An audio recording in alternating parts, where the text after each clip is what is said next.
Welcome to TheKillFile, your favorite true crime podcast. I'm your host, Brittany Spears. Each week, we will explore the dark corners of true crime, unsolved mysteries, and murder. Join me as we uncover secrets, investigate evidence, and dive into the chilling details of some of the most fascinating cases. Get ready for a journey into the dark unknown because, in TheKillFile, nothing stays buried forever. Hey guys, welcome to episode 47 of TheKillFile. I am so glad that you guys are here for another episode. A few quick reminders before we jump into today's case. First one is that after the summer, there will be some bonus content, most likely on Patreon from me. You can pay a few bucks each month and get some bonus episodes and other perks that I will share with you later. Just some of the bonus content will include some good assassination cases, and another category is going to be something called listener files, where I will read you your true crime stories on the podcast. So if you think that you have something that would make a good story, or something crazy has happened to you, someone you love, or if it's just something that you want to share from your hometown, like a hometown murder or how it impacted you or your family, or maybe even a weird connection to it, email the stories to thekillfilepodcast@gmail.com and put listener files in the subject line for easier access. This fall, I will be rolling out bonus content, so bear with me for sharing the info each week.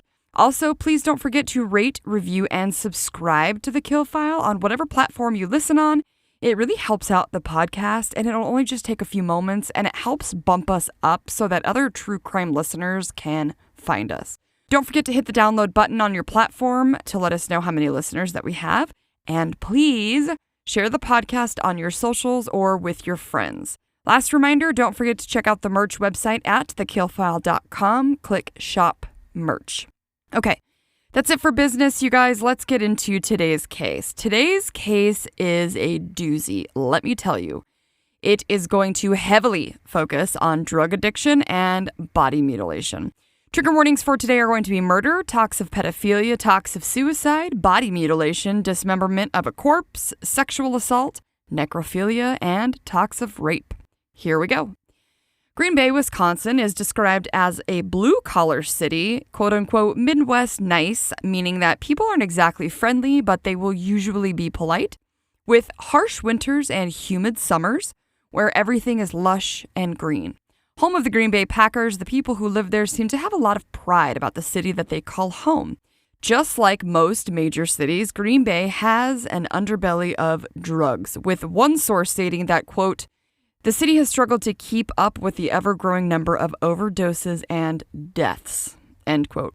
One such, quote-unquote, meth-fueled murder would leave the Green Bay area in disbelief and horror. On February 21st, 2022, so just a few years ago, a 911 call would come in, and its nature is not something that you hear very often. A man named Steve Hendricks had called 911 for his girlfriend, stating that he was wakened from sleeping and his girlfriend is telling him and swearing that she just found the severed head of her son, Shad, in a bucket in the basement. Let's just sit on that for a second. Can you fucking imagine? Not only finding a severed head in a fucking bucket in your home, nonetheless, the head of your son? There is no way. How do you not literally die in that very moment? Okay, so Steve tells the 911 dispatcher after the dispatcher gets some information that his girlfriend, Tara Pakanik, swears Shad's head is in the bucket in the basement. The 911 dispatcher then asks if Steve has gone down there. Steve says yes, he had, but he couldn't really see it and doesn't know what the fuck was in there. Later on the stand during the trial, Steve would first say that when he was woken up, he was dumbfounded and he didn't actually believe her. He said, quote, I thought she was having a mental issue or something. Completely understandable, in my opinion. Never would I ever just immediately believe someone saying that because your brain is probably trying to explain to you what else it could be to protect you or keep that horror away from your emotions. I cannot imagine.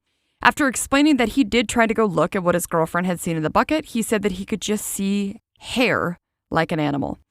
During the 911 call, Steve, who by the way seems like a good guy, apologizes to the dispatcher for his language and says he's kind of freaked out. Which, yeah, I can imagine that is a fucking nightmare situation, and what do you do but freak out? So the dispatcher is trying to figure out what the hell is going on in the house. Steve is trying to figure out what the hell is going on, and they're on the phone, and it's just weird questions, and Steve answering the best he could. The dispatcher asks whose head it is, which Steve said Tara is claiming it's her son's. Then he asks his age and if he was missing. Steve says no, he was here yesterday, and there was some chick with him who kept coming up to use the restroom, and that his girlfriend Tara has been calling her son because no one was there when she went downstairs, but his phone was ringing in the basement. When the dispatcher asks if he thinks his girlfriend is hallucinating, Steve said he didn't think so because he went down there and something was in the damn bucket. So then Tara gets on the phone and the dispatcher asks her if she can tell him what's going on. She's telling him she found a head in a bucket, and then he asks her, "What makes you think that?" And she said, "'Cause I looked in the bucket." And then he said, "Well, what did you see?" And she's like, "Exactly what I just told you." He then asks where the rest of the body is, and Tara says she has no idea. It's like the dispatcher cannot wrap his head around the fact that this woman just found a head in a bucket, and she didn't seem overly upset or anything, which makes me wonder if she was just in shock. So the police arrive and they start to check the house. The police would find the bucket with a towel over it, and inside they would find the severed head of Shad Thyrion along with his penis. From there, the authorities would find numerous body parts in bags and totes around the house. However, they would discover there were some limbs actually missing. Shad Thyrion had been killed and mutilated by a friend/hookup named Taylor Schabusiness. Yeah, that's her actual name, and we will get there, but first let's learn a little bit about Miss Taylor. Taylor Denise Coronado was born on November 23, 1997, in Chicago, and was raised by her parents until the family would move to Wisconsin while Taylor was in the 4th grade. Taylor would attend public schools in Wisconsin until her senior year, when she would be expelled from her school for fighting with another student. Then it was decided that Taylor would move to Texas to live with her paternal grandparents. Taylor's mother had actually died when Taylor was only 11 or 12 years old from cirrhosis of her liver from being such a heavy alcoholic. I can imagine that this was not a good environment for Taylor. It would later be revealed that after the death of her mother, Taylor's father, Arturo Coronado, would eventually be remarried. However, the marriage wouldn't last, and to top it off, Taylor's father would be accused of raping a minor that was in his care. The alleged victim of the rape case against him would say that Arturo had raped her in her bedroom. Arturo would actually end up being sentenced just 1 week before his daughter would be. It was said that Taylor had started receiving treatment for some mental health problems back when she was in 7th grade and having behavior problems at school. Taylor would be put on medications that were for her diagnosed ADD or ADHD, and then later on would be prescribed mood stabilizer medications, antidepressants, and antipsychotic medicine, which she would be on until she was 18 years old and weaned herself off of the medications. Now here's my thought. She obviously has some mental health issues, and that did need to be addressed, but I'm very curious why she was on an antipsychotic medication and a mood stabilizer at such a young age. Also, weaning yourself off of medications, especially ones like those for mental health issues, are a horrible idea. Unless you're under the care of your doctor or psychologist or whoever telling you to change or wean yourself off medications like this, it can be extremely dangerous. Not only can you have withdrawals from those, which can actually really end badly, but sometimes when people decide to stop taking their medication, it can be because they're working and people no longer think they need the medication, and then they decide to come off of them. I'm definitely not a doctor, just a medical nerd, but having the experience of taking myself off some anxiety medication a while back that I was on, I didn't know that these weird waves of tingles in my body were from withdrawal. It was awful, and I would never do that ever again. I would encourage anyone who doesn't feel like their medication is working or feel like they need to try a different one to talk to your doctor before you decide to just stop taking something that may be helping you, because the side effects can be horrific. Plus, self-medicating with drugs instead can really fuck you up, which we are going to see in Taylor's case. I have heard from doctors before that people will self-medicate, often trying to fix whatever is going on, and believe me, drugs and alcohol are never the answer to your problems, especially mental health issues. I know that it can be hard to admit that you need help. You might feel embarrassed or afraid, but I'm here to tell you that you are not alone. We all have something going on, and there is no fucking shame in bettering yourself and trying to get some help. Therapy is a wonderful place for people to talk about their shit and to get some tools to have a healthier and happier life. Medications are there for people who are lacking or need more help, like myself with my anxiety disorder. I don't know where I would be without them. I'd probably be too scared to leave my house most days. But if nothing else, talk to someone who cares about what's going on. Just don't isolate yourself. After Taylor had weaned herself off her medications in April and March of 2021, sadly, Taylor would have 2 separate suicide attempts, one of which her father walked in while Taylor was holding a knife to her own throat. She would be hospitalized and diagnosed with both PTSD and bipolar disorder, along with her ADHD and ADD. In June of 2020, so like a year before her suicide attempts, Taylor would be charged with her first felony. She would be charged with battery on a law enforcement officer and for resisting arrest when the authorities would find Taylor behaving weirdly, and Taylor was found walking in the middle of the street. When the officers arrived and asked her what was going on, Taylor would say that she wasn't sure because she was on a different planet right now, and then told officers that she had just shot up and showed the track marks to the officers. When the officers were trying to keep her from walking into oncoming traffic, she was talking rudely to them, and eventually went on to kick the officers, which would land her the charges. It was also learned that Taylor had lost a brother named AJ at the young age of 22 to a motorcycle accident. I'm not sure how old Taylor was when her brother died, but I wonder if it was thrown into the beginning of like her legal troubles situation. Okay, let's talk about Taylor's husband, Warren Chabot. It could be Chabot, I don't know. And where Taylor's last name of Schabusiness came from. Taylor and Warren were married on Valentine's Day of 2020, according to Julie Janae, not sure her last name, sorry about that, who at the time was a legal correspondent on Court TV, who was covering Taylor's case. She went on to say that Taylor's last name of Schabusiness was legally changed in 2018, and it was a portion of Warren's last name, Chabot, but also was a name that he'd given her, and said that they were working on building an empire, whatever that means. So Taylor and Warren would go on to have a son together who ended up living with the grandparents in Texas while Warren was in prison and Taylor was back in the Green Bay area. Apparently, Warren was convicted on federal drug charges where the affidavit that was filed in his case for the probable cause said that Warren allegedly conspired with others to possess with the intention to distribute in excess of 500 grams of a mixture that was found to have methamphetamines in it. Okay, I had to look up what 500 grams of drugs looked like for reference because I was curious. And if they weren't before, the FBI is definitely watching my house solely on the basis of my search history. The 500 grams looked like a large Ziploc baggie full, like bigger than a sandwich baggie, which is a whole lot of meth. Wow. So then I was curious further, like how much is that worth? I wonder how much money they lost when Warren got busted.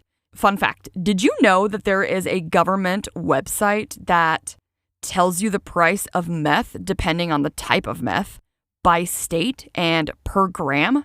Yeah, I was like, what? I will link it in the show notes if you guys are curious like me. So what did you do today? Oh, I looked at a website that tells you how much meth costs in each state. Is that weird? Anyways, in the Green Bay area specifically, it says that meth costs around $100 a gram, which would mean that what Warren was busted with was worth, or maybe even more, because it said in excess, but it was $50,000 worth of meth. In case you are curious, a paperclip weighs 1 gram, so put that into your perspective.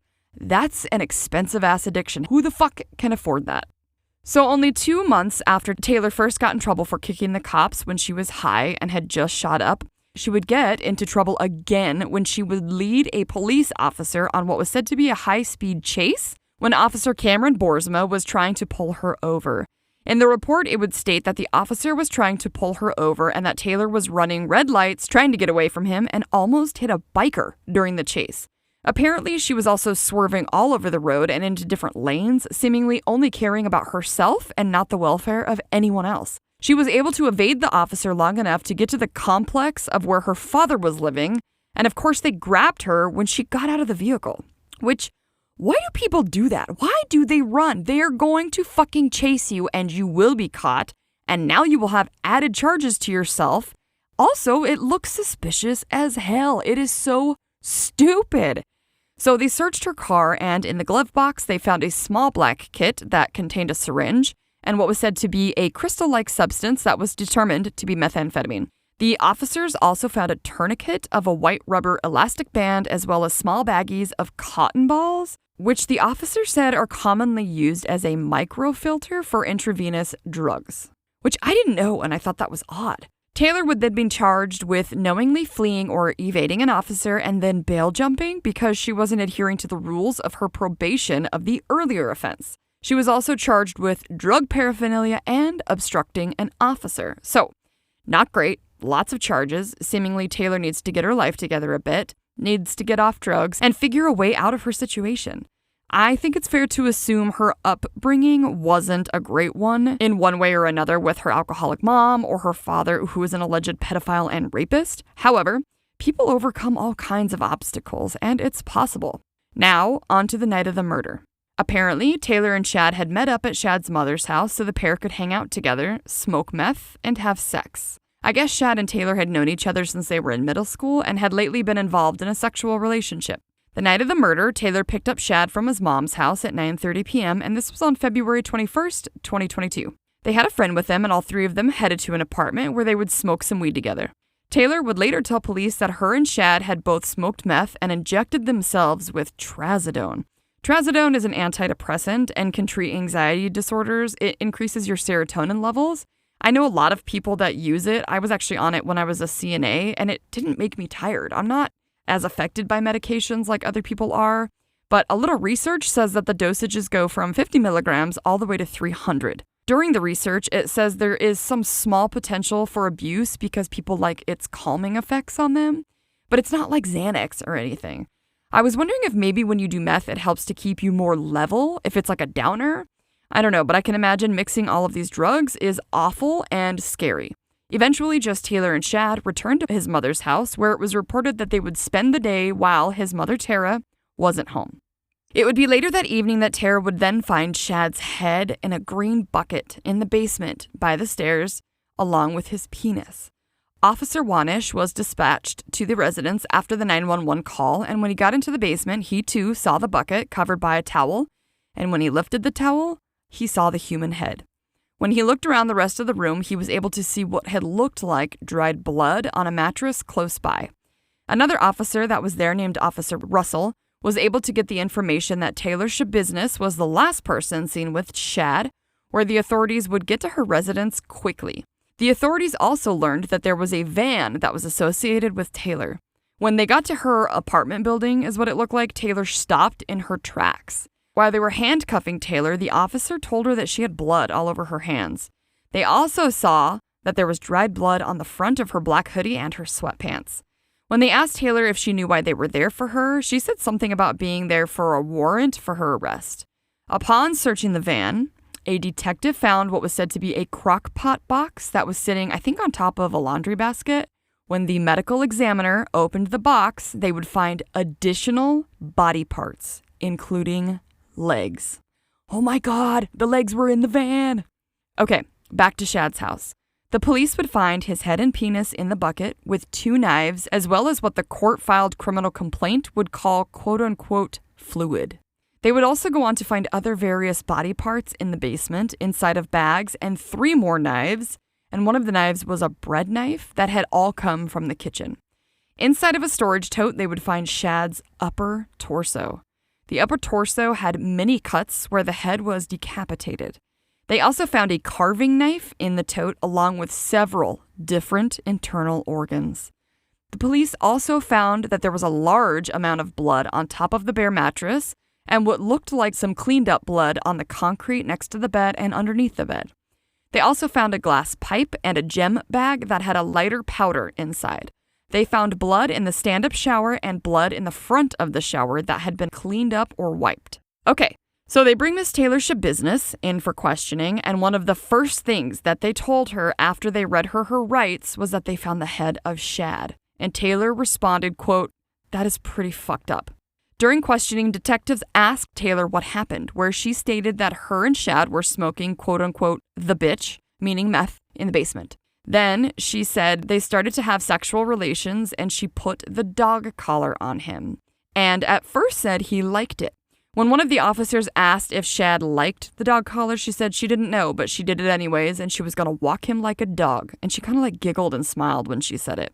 If you guys had seen this interview with Taylor, you wouldn't believe in a million years that this young woman is being questioned for brutally murdering and dismembering a man that she liked. It was like she was retelling a funny story from her childhood or something. Drugs will fuck you up, but I kid you not when I say that when she was in the room, like alone, waiting for the detectives or officers or whatever to come interview her, you know, like when they leave you alone for a while and they just kind of record you and see what you do, she said, and I quote, "I hate this fucking outfit. Never in my life." End quote. Yeah, so you can imagine where this is going if this chick is worried about her outfit after they had just found Shad's body parts everywhere. It's absolutely insane. Okay, so when they asked her what happened, she said that it was a good question because she was blacking in and out during that time. Why do murderers always say this? It's funny how many people who kill other people have this like blackout problem. She also said something to the tune of tripping and blacking in and out while she was strangling him with the dog collar. Then she said this whole thing was Shad's idea, as if it fucking matters. Taylor went on to say that she was choking him as sexual play, and then said she thinks that she just kind of thought, fuck it, and that she went a little too far and realized in and out of her blackouts that he had turned purple. And she said she was wondering if he was good or not. And then she said she came out of one of her blackouts and he was coughing up blood. Then she said, quote, "I don't know, I just kept going." Like, why would you not just stop there? He might be messed up, but he's still alive. Call an ambulance. And then it's considered like an accident. Ugh, drugs. When another investigator who was in the room said something about her realizing what she was doing and then asking if she basically kind of realized and then said, fuck it, she went this far, and asked if she knew if she kept going that it might kill him. She replied, yeah, and she felt bad. He was going to be wheezing after this, and she thought she might as well just kill him. All I can say is meth logic. Look, I have tried my fair share of drugs in my younger years, but I stayed away from a few of the heavy hitters like acid and heroin, and sure as shit, would never have stuck a needle in my arm. No judgment to anybody who has at all. I was just always terrified of needles, so there was no way that I was going to be a heroin addict or shoot up anything. This whole story just makes me so thankful that I never ended up addicted to anything like this. Like, I had my time being a crazy-ass teenager and trying different stuff, but it's different now. The drugs are different and full of scary shit or laced with fentanyl that will fucking kill you. I push the anti-drug thing hard with my kids, but I'm super honest with them about the drugs that I've tried in my past and why people can get addicted, because they're fun and they do make you feel good. But the outcomes, the downfall, and the risk, they're just not worth it. I'm not going to lie to my kids and push the only narrative that drugs are awful and don't do them, because then if they try them and realize how fun they are and how good they felt, they'll think I was full of shit. I talk in truths with my kids. Drugs are addicting because of the feelings that they give you, but the reality of what it is doing to your body and your mind are so fucked up. We talk about what drugs and alcohol can do to people because we have a lot of alcoholics in our extended family that we don't even talk to, because I refuse for that shit to be around my children. But I know that we're no different than a lot of other families. Addiction is a problem in almost everybody's family. However, because my husband and I don't even drink anymore, it's been like 9 years now, just saying I am so sick of feeling like shit after just a beer or two. That's just, at least for me. So because we are completely sober, we talk to the kids about what it's like to drink, etc., because they don't really see it firsthand and may not understand the power that drugs and alcohol can have. My kids specifically have addiction on both sides of their family, and addiction is powerful. My family has lost a loved one due to addiction, and the truth is it can happen to anyone. This episode is a great example of why it's not worth it. And maybe when they're older but haven't moved out of my house yet, I will share this story with them and scare the shit out of them, and hopefully away from drugs forever. Okay, after Taylor admitted that she might as well kill him, she would further admit that she would sexually assault his dead body and then proceed to dismember him. When asked how long she was quote-unquote playing with the dead body, she didn't seem exactly sure, but she guesstimated around 2 or 3 hours. She would then admit to sexually assaulting his corpse by playing with his penis.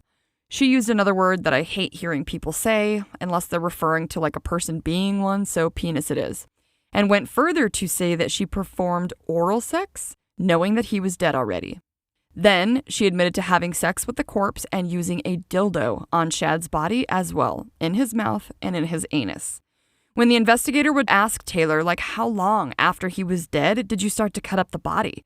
She replied with almost right away, and then she was saying she was, quote, sucking and cutting at the same time, end quote. Taylor then admitted that she started using knives to cut up Shad's body. She went on to say that she had gotten the knives from the kitchen and that the bread knife worked good. She was saying these things to him like he was asking about a totally normal activity and that she was answering. There was absolutely no remorse. Again, she was probably high on meth, but still. As the detective and Taylor are going through the dismembering portion, she all of a sudden says, quote, damn, the head. And then, quote, I can't believe I left the head, though. At one point, she said that she had wanted the head. Oh, it's just wild. As if the head is the reason she got caught. There was blood everywhere, and the crime scene suggested that she tried to start cleaning it up and then realized that it was just too much and stopped. I mean, whether his body was still at the house or not, they were going to come find her. She then told the detective that the police were going to have a fun time trying to find all of the organs. As she was talking about the 4 knives that she used, she kind of laughed and kept saying over and over that she got lazy last night. When it came to like the cleanup and the dismembering is what I think she was talking about. Can you imagine being the police officers involved in this case? Either the ones who went to the crime scene or the detectives that have to interview her? Hearing these things from this woman and having to ask her all of these questions, it would be awful. So Taylor would plead not guilty to the charges due to the reasons of insanity, wanting to use her mental health issues as the reason. The district attorney that seemed to be the main one was a man named Caleb Saunders, and he was very well spoken and basically had a case laid out for him because she spent so long admitting everything to the detectives. The prosecution put the medical examiner on the stand, who confirmed that the body showed a great deal of force used on Shad's neck and in the thicker muscles. Also, the cuts went deep through the middle layers of the muscle and tissue, and the patterns were consistent with the pattern of the chain collar, and then they showed it to the jury. The ME also said that Taylor had unfleshed Shad's body post-mortem. There were also multiple stab wounds, injuries, punctures, and deep cuts to the corpse that went deep into the muscle and tendons and into the bone. Then, on the stand, a woman named Jenna Luberta, who was a former detective of the Green Bay Police Department and was in charge of basically searching all of Taylor's technology footprints, meaning like texts, search histories, etc., to see if anything stuck out. She would say that a few searches did stick out, such as the search of Flaming Pentagram, Jeffrey Dahmer, and she said she believed the KKK was around the time of the murder as well. They also showed a picture of Taylor posing next to her phone with a picture of Dahmer on it. She's apparently a big fan. The defense had no witnesses to call and also tried to use the fact that there was inconclusive DNA on the dildo that she had used, which to me doesn't mean anything because she admitted to everything that she did to the body, and the ME confirmed it. It seemed like they kind of knew that she was guilty either way and that the trial wasn't really going to start for the defense until the second phase. So the entire time that I was watching this trial, they were focused on her reactions and face a lot. And almost the entire time she was looking down, and it almost looked like she was holding back a smile every single time they showed her. Then she would make these like sour faces, almost looking like she was gonna cry, but she didn't. It was unreal. And after I made a note of this, someone ended up talking about it during the second phase of the trial. So after only about 45 minutes of deliberation, Taylor Schabusiness was found guilty on all 3 charges: guilty of first-degree murder, guilty of mutilating a corpse, and guilty on third-degree sexual assault. So when it came to sentencing, the judge would tell the courtroom that the second half of this trial will be finding if the defendant should be found not responsible by reason of mental disease or defect. This means that the defendant must satisfy the jury that at the time of the crime, the defendant had a mental disease or defect and basically couldn't understand what they were doing was wrong. The DA addressed the court and said her awful choices did not mean that she was mentally ill. He said that mental illness is not your actions that are brought on by using controlled substances, basically saying that just because she was high and not in her right mind does not mean that she was mentally ill in any capacity.